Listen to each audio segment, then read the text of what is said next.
Hello, everyone. I just wanted to comment on last week's assignment, which is to write basically a one-page essay in response to this question.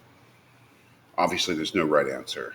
Um, as always, when you write something argumentative in a class like this, philosophy class, there is, when it's open-ended, why or why not? Do you think? Obviously, there's no single right answer, but there are better and worse answers, and usually that's the why or why not part. Um, do you actually give compelling reasons for what you believe? That's always to be paid attention to in essays and in essay answers on exams. In any case, in your opinion, does the emergence of digital surveillance in all its forms basically mean that we live in a digital panopticon? Why or why not? Um, in a certain sense, this question is tantamount to asking whether we live in a whether the planet Earth is a huge prison at this point. Because the panopticon is just that. That is, the panopticon, the idea of the panopticon, uh, which is just an idea, is an idea for a prison, an idea to run an efficient prison with the least amount of labor, and that is done by making the prisoners suspect that they're always being watched, that they're always being surveilled, when in fact they're actually not. There aren't enough eyes to do that, but the point is that you don't have to be watching people all the time. You just have to make people think all the time that they may be being watched as a means of controlling their behavior. The idea is that if people do have a legitimate basis for thinking that any one moment, any one place they happen to be, that they're being surveilled, that they're being watched, and that in our world, unlike Bentham's world of the panopticon, that their behavior is being recorded, that people will respond to that by adjusting their behaviors. They don't know that they're being watched. They don't know that their recorded behavior will ever be viewed, but they know there's a potential for it. Um, and with the growing computer technology, a human being, of course, doesn't really have to see behavior to note it as aberrant.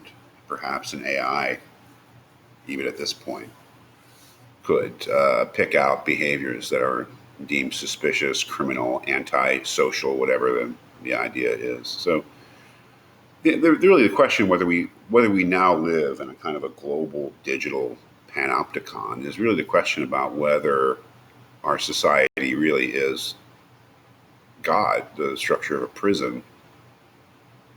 Um, that's one way of viewing it, I think, and it would be rather extreme to say that it does. I think that our society has the form of a prison. Maybe some communities in our society. Maybe I'm showing my race and my class when I say that it doesn't feel like a prison, but maybe there's some people in America where it does feel like a prison, and it always has. Um, I think that if we look at countries where the surveillance is much more is deeper and more extensive, and I'm thinking of China, where not only are there lots and lots of cameras and other forms of digital surveillance, that there is a centralized power, government, that is actually the owner of that information that's picked up through surveillance, that is actively using that information to its own ends, to its own political ends, not only against ethnic groups that it considers to be a threat, but against any individual that it considers to be antisocial or a threat to the government or a threat to public order. So, I mean, I think there's an argument to be made that there are places in the world where the digital panopticon um, basically the situation in which everybody pretty much suspects that they're under observation all the time is a reality. Maybe those places are not, maybe not the whole of a country like China, but certainly uh, the where the Uyghurs live. Xinjiang, I think the area is called. There is a case to be made